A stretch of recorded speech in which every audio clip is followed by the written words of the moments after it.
Mon père est décédé un jeudi. L'enterrement a eu lieu le vendredi soir. Elle m'a appelé à midi, mon patron nous a invités à dîner ce soir, c'est important pour ma carrière. J'ai tenu le téléphone, je n'ai rien dit pendant un moment. Puis j'ai dit, je serai au cimetière. J'ai enterré mon père seul ce soir-là. Je suis rentré tard. Elle dormait déjà. Je me suis assis dans la cuisine jusqu'au lever du soleil et j'ai pris une décision que j'aurais dû prendre bien avant.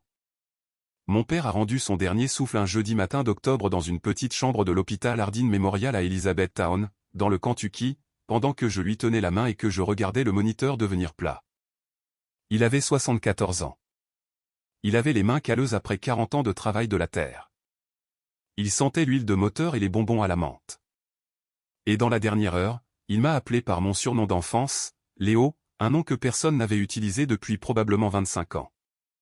J'ai conduit de l'hôpital à la maison cet après-midi-là en silence. Pas de radio, pas d'appel téléphonique, juste le ciel d'octobre au-dessus de l'état du Bluegrass, gris et lourd comme s'il savait déjà. L'enterrement était prévu pour le vendredi soir. Une petite cérémonie, juste quelques personnes. Harold Brigg n'était pas un homme qui avait besoin d'une foule. Il avait passé sa vie à les éviter. À midi le vendredi, mon téléphone a sonné. C'était Gwen. Mon patron vient d'appeler, a-t-elle dit. Il emmène toute l'équipe dîner ce soir. Chez Brennan, le nouvel endroit au centre-ville. Il a dit que c'est important. Il y a une promotion à venir et il veut voir qui se présente. J'ai tenu le téléphone contre mon oreille et j'ai regardé par la fenêtre de la cuisine la cour arrière où mon père m'avait autrefois aidé à construire une clôture. Je n'ai rien dit pendant un moment. Puis j'ai dit, je serai au cimetière. Elle a dit, Léonard. J'ai dit, au revoir, Gwen.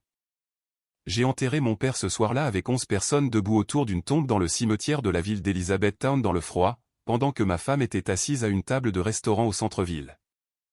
Essayant d'impressionner un homme dont je n'arrive toujours pas à prononcer le nom sans ressentir quelque chose de proche du mépris. Je suis rentré tard, après 10:00. La maison était sombre. Gwen était déjà au lit. Je me suis assis dans la cuisine jusqu'à ce que le soleil se lève et j'ai pris une décision que j'aurais dû prendre bien avant cette nuit-là. Avant d'entendre le reste de cette histoire, si c'est votre première fois ici, abonnez-vous à cette chaîne, cliquez sur le bouton pour aimer et laissez un commentaire ci-dessous. Dites-moi, avez-vous déjà eu quelqu'un qui vous a montré exactement qui il était dans votre pire moment? Parce que cette histoire parle exactement de cela. Et je vous promets que ce qui s'est passé ensuite a tout changé. Je m'appelle Léonard Brigg. J'ai 48 ans et j'enseigne l'histoire au lycée de Bardstown Road Secondary School dans une petite ville à l'extérieur de Louisville, dans le Kentucky, depuis la majeure partie de ces 2 décennies. Ce n'est pas une vie glamour. Je gagne un salaire situé entre décent et modeste, selon les années. Je conduis une camionnette Chevrolet de 10 ans. Je corrige des copies le dimanche après-midi et je me couche tôt parce que la première sonnerie retentit à 7:15 et que les adolescents se moquent de savoir si vous avez dormi. Je ne suis pas un homme dramatique. Je ne suis pas un homme qui fait des discours ou qui jette la vaisselle ou qui claque les portes. Mes élèves me décriraient comme calme, méthodique, le genre de professeur qui attend que la classe se calme plutôt que d'élever la voix.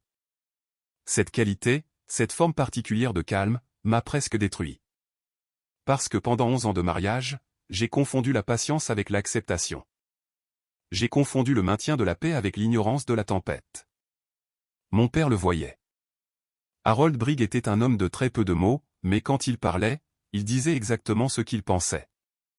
Il m'a dit une fois, environ 3 ans après mon mariage avec Gwen, que j'avais l'habitude de laisser les rivières couler dans le mauvais sens et d'appeler cela la nature. Je ne comprenais pas ce qu'il voulait dire à l'époque. Je le comprends maintenant complètement. J'ai rencontré Gwen Callaway à l'été 2011 lors d'une fête du 4 juillet à Prospect, dans le Kentucky, organisée par un ami commun à qui je n'ai pas parlé depuis des années. Elle avait 31 ans. J'avais 37 ans. Elle a ri d'une blague que j'avais faite sur Thomas Jefferson que personne d'autre à cette fête n'aurait trouvé drôle, et j'étais conquis. Gwen était vive. C'était la première chose que tout le monde remarquait chez elle. Un esprit vif, une répartie vive, une ambition vive. Elle travaillait dans le marketing d'entreprise pour une société de taille moyenne à Louisville, et elle y excellait. Elle s'habillait bien, parlait avec assurance, et avait une façon d'entrer dans les pièces comme si elle avait déjà décidé qu'elle lui appartenait. Je trouvais cela remarquable. Venant d'un professeur d'histoire d'une petite ville qui portait les 3 mêmes gilets en rotation, son énergie était enivrante. Nous sommes sortis ensemble pendant 2 ans, nous nous sommes mariés en septembre 2013 lors d'une petite cérémonie dans la maison de mes parents à Elizabethtown. Ma mère, Nora, avait installé des chaises blanches dans la cour arrière, et mon père portait un costume que je n'avais jamais vu auparavant et avait l'air légèrement malheureux de la manière dont les hommes de plus de 60 ans ont l'air dans des costumes qu'ils ne possèdent que depuis 20 ans. Mon frère Dal était mon témoin. La sœur de Gwen, Priya, était sa demoiselle d'honneur. 43 personnes, du rôti de bœuf et le pain de maïs de ma mère. Mon père a dansé avec ma mère pour la première et probablement la seule fois de la dernière décennie. Et je me souviens avoir pensé, c'est suffisant. C'est exactement suffisant. Dans les premières années, c'était bien. Pas parfait, mais bien.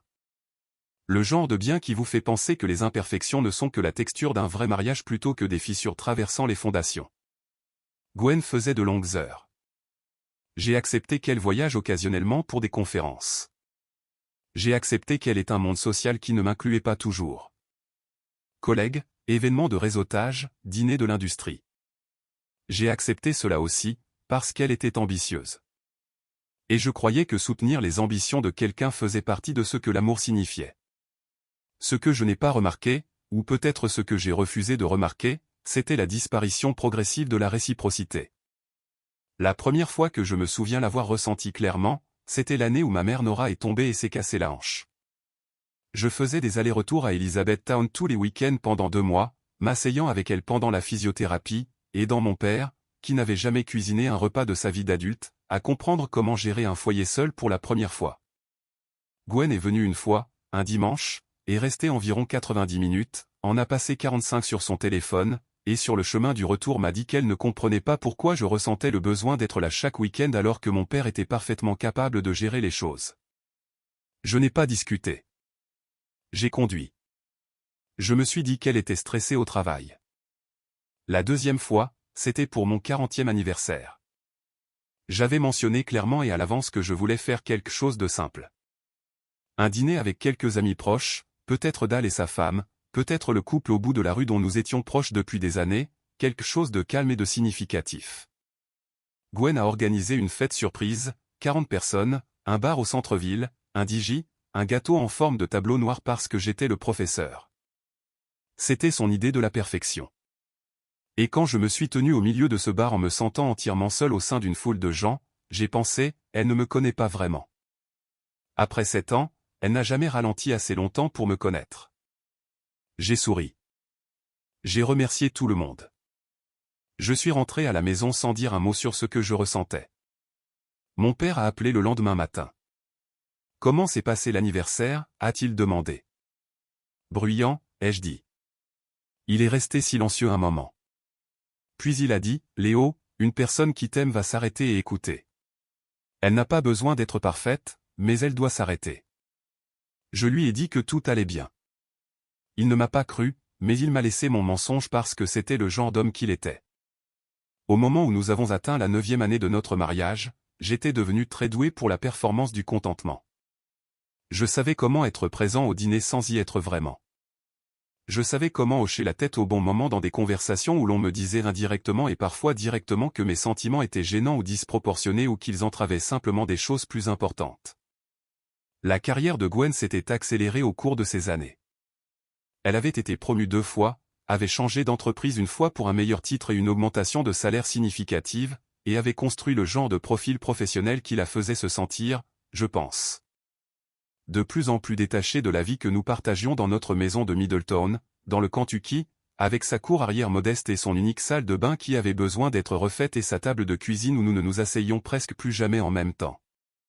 Elle parlait plus souvent d'opportunités, de trajectoire, de la version de sa vie qui était encore devant elle. J'ai remarqué que j'étais rarement dans ces conversations, non pas parce qu'elle me les cachait, mais parce qu'elle ne semblait sincèrement pas penser à m'inclure. J'ai commencé à comprendre lentement et avec la tristesse particulière d'un homme qui a lu trop d'histoires, que j'étais devenu ce que la génération de mon père aurait appelé une commodité domestique, quelqu'un pour qui rentrer à la maison. Quelqu'un qui gardait la maison fonctionnelle et payait les factures et promenait le chien, mais pas quelqu'un dont elle intégrait la présence dans ses plans réels. Mon père l'a vu. La dernière fois que je lui ai rendu visite à Elizabethtown avant qu'il ne tombe malade, il a marché avec moi jusqu'au fond de la propriété vers la vieille clôture que nous avions construite ensemble quand j'avais 12 ans. La plupart des poteaux avaient pourri à ce moment-là, et nous sommes restés à la regarder dans la lumière de la fin de l'après-midi. « Tu es toujours heureux, Léo ?» a-t-il demandé. J'ai commencé à dire oui. Il m'a regardé. J'ai dit, je ne sais pas, papa.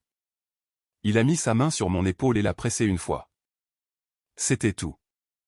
Mon père communiquait tout un langage à travers la pression d'une main sur une épaule. 2 mois après cette visite, on lui a diagnostiqué un cancer du côlon de stade 3. Les médecins d'Elizabethtown ont été clairs sur ce à quoi ressemblait probablement le pronostic. Harold Brigg, qui ne s'était jamais plaint de quoi que ce soit, pas même d'un mal de tête de toute ma vie, s'est assis dans cette salle d'examen et a regardé le médecin en disant « Très bien, alors. Que faisons-nous ensuite ?» C'était mon père. J'ai commencé à faire le trajet un week-end sur 2, parfois plus. Gwen a remarqué mes absences et a posé occasionnellement de vagues questions sur la façon dont il allait, mais elle n'a jamais suggéré de venir avec moi. Elle était toujours occupée. Elle était toujours au milieu de quelque chose. Il y avait toujours une date limite, une présentation, une relation client qui nécessitait son attention ce week-end-là en particulier. Je me disais qu'elle n'était simplement pas proche de ma famille, que tout le monde ne fait pas son deuil de la même manière ou ne se montre pas de la même manière. J'ai construit des défenses internes élaborées pour une femme qui ne se défendait pas parce qu'elle ne pensait pas en avoir besoin. Dal est venu plus souvent que Gwen ne l'a jamais fait. Mon frère, qui dirigeait une petite entreprise d'aménagement paysager à Francfort et avait 3 enfants et considérablement moins de temps libre que ma femme, conduisait jusqu'à Elizabethtown à chaque fois que je le demandais, et la plupart du temps je ne le demandais pas. Il apportait de la nourriture du restaurant que mon père aimait. Il s'asseyait avec Harold pendant les séances de chimiothérapie sans broncher. C'est à cela que ressemble l'amour quand il fait les efforts. Mon père a décliné plus vite que ce que les médecins avaient prédit. En septembre, il était à l'hôpital Hardin Memorial.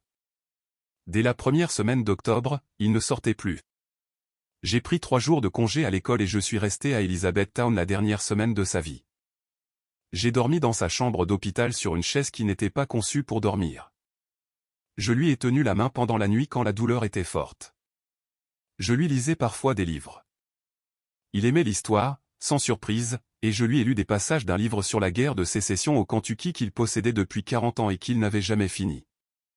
Gwen appelait chaque soir. Les conversations étaient brèves, polies, cliniques. « Comment va-t-il ? » ? Pire. « Est-ce que tu vas bien ? » ? Non. « D'accord, repose-toi un peu. » Elle n'est pas venue. Il y avait un lancement de campagne au travail. Il y avait toujours quelque chose. Mon père est mort le jeudi 12 octobre à 7h14 du matin avec Dal d'un côté et moi de l'autre. Le moniteur est devenu plat et l'infirmière est entrée doucement et Dal a mis son visage dans ses mains et je suis resté très immobile et j'ai pensé à chaque conversation que j'avais eue avec cet homme, en remontant jusqu'à mes 6 ans. Et il me montrait comment identifier les constellations depuis notre porche arrière à Elizabethtown, appelant chacune par son nom d'une voix qui donnait l'impression que la Terre elle-même parlait. Harold Brigg, né en 1949, décédé en 2023, un homme qui répondait présent. J'ai appelé Gwen depuis le parking de l'hôpital. Il est parti, ai-je dit. Elle a dit, « Oh, Léonard, je suis tellement désolé. » Elle avait l'air. Je ne sais pas comment dire cela sans avoir l'air peu charitable, mais je vais le dire parce que c'est vrai.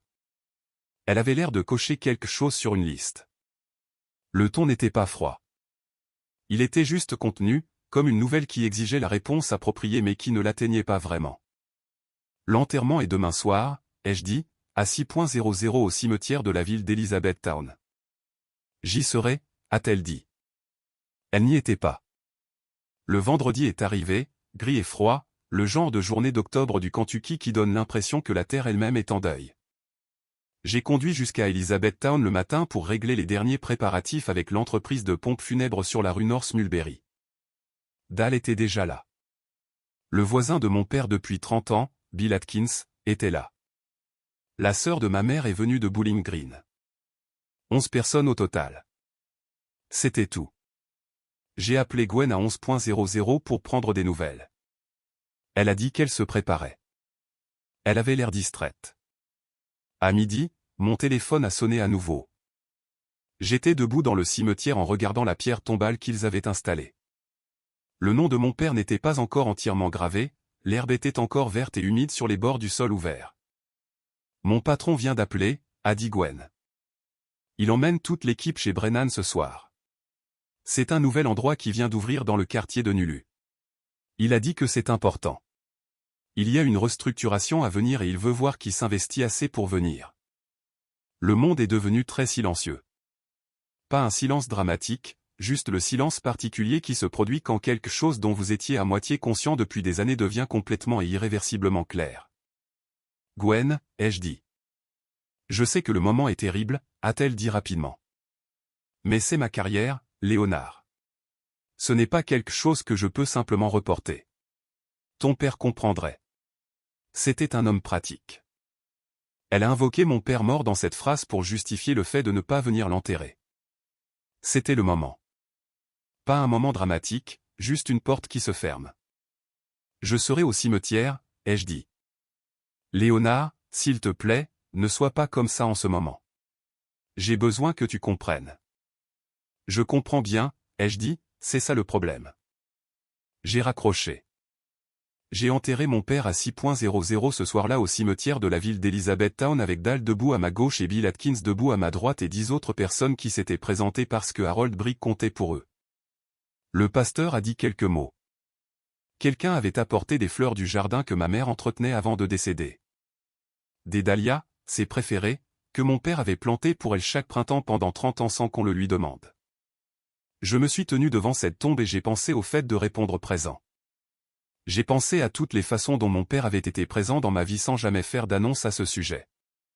Il apparaissait simplement en silence chaque fois que j'avais besoin de lui, et il restait aussi longtemps que cela était nécessaire. J'ai pensé à Gwen à une table de restaurant dans le quartier de Nulu à Louisville, levant un verre, riant aux blagues de son patron, calculant ses angles. Je suis rentré à la maison après 10.00. La maison était sombre. Le chien m'a accueilli à la porte. La voiture de Gwen était dans l'allée. J'ai traversé la cuisine et le couloir et je pouvais l'entendre respirer depuis la chambre, déjà endormi. Je suis retourné dans la cuisine. Je me suis assis à la table. Le chien s'est recroquevillé à mes pieds. Je n'ai pas allumé la télévision. Je n'ai pas fait de café. Je suis juste resté assis là dans le noir avec la mort de mon père et le choix de ma femme et le calme d'une maison qui avait cessé de ressembler à un foyer. Si progressivement que je ne pouvais pas dire quand exactement cela s'était produit. Je suis resté assis là jusqu'à ce que le ciel derrière la fenêtre de la cuisine passe du noir au violet puis au gris pâle du petit matin et j'ai pris une décision. J'ai appelé Dal à 7.00 du matin. Dis-moi, a-t-il dit. Aussi vite, sans hésitation. Mon frère. Au cours des 6 jours suivants, j'ai fait ce que j'aurais dû faire bien plus tôt. J'ai appelé David Hartman, un avocat spécialisé en droit de la famille à Louisville, dont un collègue de l'école m'avait donné le nom. J'ai exposé 11 ans de mariage en environ 45 minutes. Et David a écouté avec le genre d'attention professionnelle qui réussissait d'une certaine manière à rester humaine. Avez-vous des comptes séparés, a-t-il demandé. J'en ai toujours eu, ai-je dit. Elle a toujours géré ses propres finances. Bien, a-t-il dit. Cela va simplifier les choses. J'ai passé en revue 11 années de vie commune avec l'attention méthodique d'un homme qui a passé sa carrière d'adulte à apprendre aux gens à analyser le passé. La maison était à moi avant le mariage. Je l'avais achetée en 2010, l'acte était à mon nom, j'avais effectué chaque paiement de prêt hypothécaire depuis mon propre compte. Gwen avait contribué aux dépenses du ménage au fil des ans, mais n'avait jamais figuré sur le titre de propriété. David a dit que c'était significatif. Le mariage n'avait produit aucune copropriété à l'exception d'un chien, d'une télévision et d'un service de vaisselle que la sœur de Gwen nous avait offert comme cadeau de mariage. Nous n'avions jamais eu d'enfant. Gwen avait été explicite à ce sujet dès le début de notre relation, et je m'étais convaincu que j'étais d'accord. En y repensant, je crois que j'étais juste d'accord avec tout. J'étais discret sur ce que je faisais. Je ne l'ai pas annoncé. Je n'ai pas fait de discours. J'ai juste pris des rendez-vous et rassemblé des documents et continué à aller travailler chaque matin et à corriger des copies chaque soir et à promener le chien chaque nuit. Gwen a remarqué que quelque chose avait changé mais ne pouvait pas le nommer précisément. Elle a été prévenante dans les jours qui ont suivi l'enterrement, de la manière dont quelqu'un est prévenant quand il sait qu'il a fait quelque chose de mal mais n'a pas encore été informé des conséquences. Elle a préparé le dîner 2 fois, un vrai dîner, pas des plats à emporter. Elle a demandé comment je dormais. Elle a touché mon bras quand elle passait. J'étais poli. Je n'étais pas chaleureux. Je n'étais pas froid. J'étais exactement aussi présent que je lui avais toujours permis d'exiger que je le sois, ce qui n'était pas très présent du tout. Le 7e jour après l'enterrement de mon père, je me suis assis en face d'elle à la table de la cuisine. Elle a levé les yeux de son téléphone. J'ai dit, je dois te parler de quelque chose. Elle a posé le téléphone face vers le bas. C'était un geste inhabituel. Elle prêtait attention. J'ai dit, j'ai demandé le divorce. La couleur a quitté son visage d'une manière que je n'avais lue que dans les livres. Cela arrive vraiment. Le visage humain se vide visiblement quand un coup est porté. Quoi, a-t-elle dit? Les papiers sont en cours de rédaction. Le cabinet de David Hartman te contactera la semaine prochaine. Léonard, elle s'est levée. Léonard, c'est. Tu ne peux pas être sérieux. À cause du dîner? Parce que j'en ai manqué un. Ce n'était pas une seule chose, ai-je dit. Tu sais que ce n'était pas une seule chose. Elle a commencé à pleurer. De vraies larmes. Je ne suis pas sûr même maintenant de quoi elles étaient le résultat. Du chagrin ou de la panique particulière de quelqu'un qui réalise qu'il a mal calculé et que le jeu a changé sans avertissement. Les funérailles de ton père, a-t-elle dit. Tu mets fin à notre mariage à cause des funérailles de ton père. Je mets fin à notre mariage, ai-je dit. Parce que j'ai enterré mon père seul pendant que tu étais dans un restaurant. Et quand je t'ai dit où je serais, tu n'as pas changé tes plans. Non pas parce que tu ne le pouvais pas, mais parce que tu ne le voulais pas. Ce n'est pas juste, a-t-elle dit. Gwen. Je l'ai regardé fixement. J'ai été juste pendant 11 ans. J'ai été patient et conciliant et raisonnable sur des choses qui n'auraient pas dû exiger de patience ou de conciliation ou de raison. Tu savais que mon père était en train de mourir. Tu savais que l'enterrement était ce soir-là. Tu as choisi un dîner de carrière. C'est ce que tu es. Je ne suis plus en colère à cause de cela, mais j'ai fini de faire semblant que c'est ce que je suis, moi aussi. Elle s'est rassise. Les larmes s'étaient arrêtées. Elle se recalibrait de la manière dont elle se recalibrait toujours. Et la maison, a-t-elle demandé. Elle était à moi avant notre mariage. David dit que le titre est clair. Je vis ici depuis 11 ans, Léonard. Et tu es la bienvenue pour prendre tout ce qui t'appartient à l'intérieur. Elle a regardé autour de la cuisine comme si elle en faisait l'inventaire. Puis elle m'a regardé et quelque chose a traversé son visage qui pourrait avoir été la chose la plus proche d'une véritable reconnaissance qu'elle m'ait montrée depuis des années. Je ne pensais pas que tu ferais vraiment cela, a-t-elle dit doucement. Je sais, ai-je dit. C'est en partie pourquoi je le fais. Le divorce a été finalisé en mars. Ce n'a pas été propre, mais ce n'a pas été catastrophique. Gwen a engagé un avocat qui a fait un peu de bruit sur la distribution équitable, mais David a été minutieux et la documentation était claire. Elle est partie en janvier avec ses vêtements, ses meubles, ses affaires de cuisine, sa vie professionnelle soigneusement entretenue et la vaisselle de sa sœur. J'ai gardé le chien. Son nom est Stoïque. Mon père l'avait nommé quand je l'ai eu comme chiot il y a 6 ans, avec l'humour pince sans rire particulier que Harold Brigg réservait au moment où il voulait faire passer un message. Donne-lui un nom qui te rappellera ce que tu es censé être, avait-il dit. Je promène Stoïque tous les soirs maintenant le long du même itinéraire.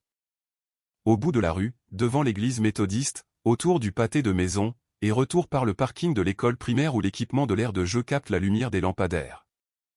C'est le genre de promenade qui vous donne le temps de penser sans vous y obliger. Dans les semaines qui ont suivi le départ de Gwen, j'ai appelé Dal presque tous les soirs. Il écoutait sans trop en offrir, de la même manière que notre père le faisait. Sa femme, Priscilla, a laissé des assiettes de nourriture à ma porte 2 fois sans frapper, ce qui est l'une des choses les plus gentilles qu'une personne puisse faire pour quelqu'un qui est en deuil. Pas seulement d'un mariage, mais de la version de lui-même qui est restée trop longtemps au mauvais endroit. Je suis retourné enseigner. Mes élèves, qui ont 16 et 17 ans et qui sont largement indifférents à la vie émotionnelle des adultes, étaient exactement la bonne compagnie. Il y a quelque chose de clarifiant à passer 7 heures par jour à expliquer à des jeunes pourquoi les êtres humains ont toujours pris les décisions qu'ils ont prises. Pourquoi les empires tombent, pourquoi les gens restent trop longtemps et partent trop tard. Pourquoi la leçon est toujours reconnaissable avec le recul et presque invisible sur le moment. Je pense que je comprends mieux ma propre histoire pour avoir enseigné l'histoire pendant 20 ans. En février, 2 mois avant la finalisation du divorce, je suis retourné à Elizabethtown pour visiter la tombe de mon père. Dal est venu avec moi. Nous nous sommes arrêtés au restaurant que mon père aimait, un endroit sur la rue North Mulberry qui sert le genre de petit déjeuner qui ne nécessite aucune amélioration, et nous nous sommes assis dans une banquette d'angle et avons parlé de lui pendant presque 2 heures. J'ai parlé à Dal de la conversation à la clôture, de la phrase que notre père avait utilisée, les rivières qui coulent dans le mauvais sens et que l'on appelle la nature. Dal a hoché la tête lentement. Il m'a dit quelque chose comme ça une fois, aussi, a dit Dal à propos d'une situation différente, mais avec la même idée. Il avait cette façon de formuler les choses qui les faisait rester. Il avait raison, ai-je dit. Il avait généralement raison, a convenu Dal. Nous avons laissé des fleurs sur la tombe et sommes restés là un moment dans le froid de février. Le nom de mon père était maintenant entièrement gravé sur la pierre tombale. Harold James Brigg. Les dates de sa vie. Rien de plus que cela parce qu'il n'était pas un homme qui avait besoin d'embellissement. En me tenant là, je n'ai pas ressenti la dévastation que j'avais portée en octobre. J'ai ressenti quelque chose de plus calme. Pas la paix exactement, mais la clarté particulière qui vient quand vous avez enfin arrêté de faire semblant et commencé à vivre en accord avec ce que vous savez réellement être vrai. Mon père avait passé sa vie entière à répondre présent pour ma mère, pour Dal, pour moi, pour des voisins et des amis et des étrangers qui avaient besoin qu'on leur construise une clôture ou qu'on leur répare une voiture ou juste d'une présence solide et silencieuse dans un moment difficile. Il n'avait jamais confondu la commodité avec l'amour. Il n'avait jamais calculé si le fait d'être présent valait le coup. Je l'ai enterré seul parce que la personne qui était censée se tenir à mes côtés près de cette tombe était dans un restaurant en train de décider si sa carrière serait mieux servie en commandant le steak ou le saumon. Mais je ne l'ai pas enterré seul. Pas vraiment. J'avais Dal. J'avais Bill Atkins. J'avais 11 personnes qui aimaient Harold Brigg assez pour se tenir dans le froid pour lui. Et j'avais la voix de mon père dans ma mémoire me disant à la clôture qu'une personne qui t'aime va s'arrêter. Elle n'a pas besoin d'être parfaite, mais elle doit s'arrêter. Gwen ne s'est jamais arrêtée. Et moi, finalement, après 11 ans, je l'ai fait. J'écris ceci dans ma cuisine. La même cuisine où je me suis assis jusqu'au lever du soleil la nuit de l'enterrement de mon père. Stoïque est endormi sous la table. La lumière d'octobre. Nous avons bouclé la boucle maintenant. Cela fait 1 an. Elle entre par la fenêtre avec cet angle qui donne toujours à la pièce l'apparence d'une photographie. J'ai 48 ans. J'enseigne l'histoire dans une petite ville du Kentucky. Je conduis une camionnette de 10 ans.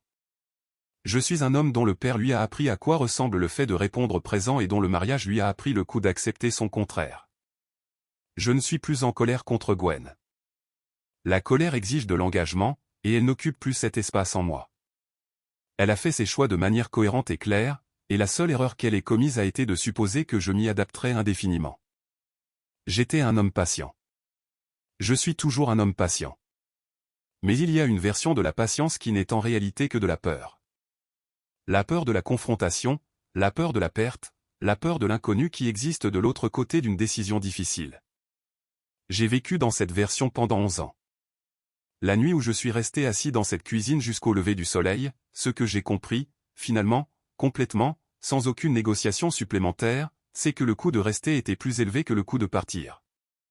Que mon père venait de me montrer avec sa vie entière à quoi cela ressemblait d'aimer quelqu'un sans réserve et que j'avais vécu dans un mariage qui me demandait de tout réserver. Un homme qui vient d'enterrer son père mérite de rentrer à la maison auprès de quelqu'un qui lui demande comment il va.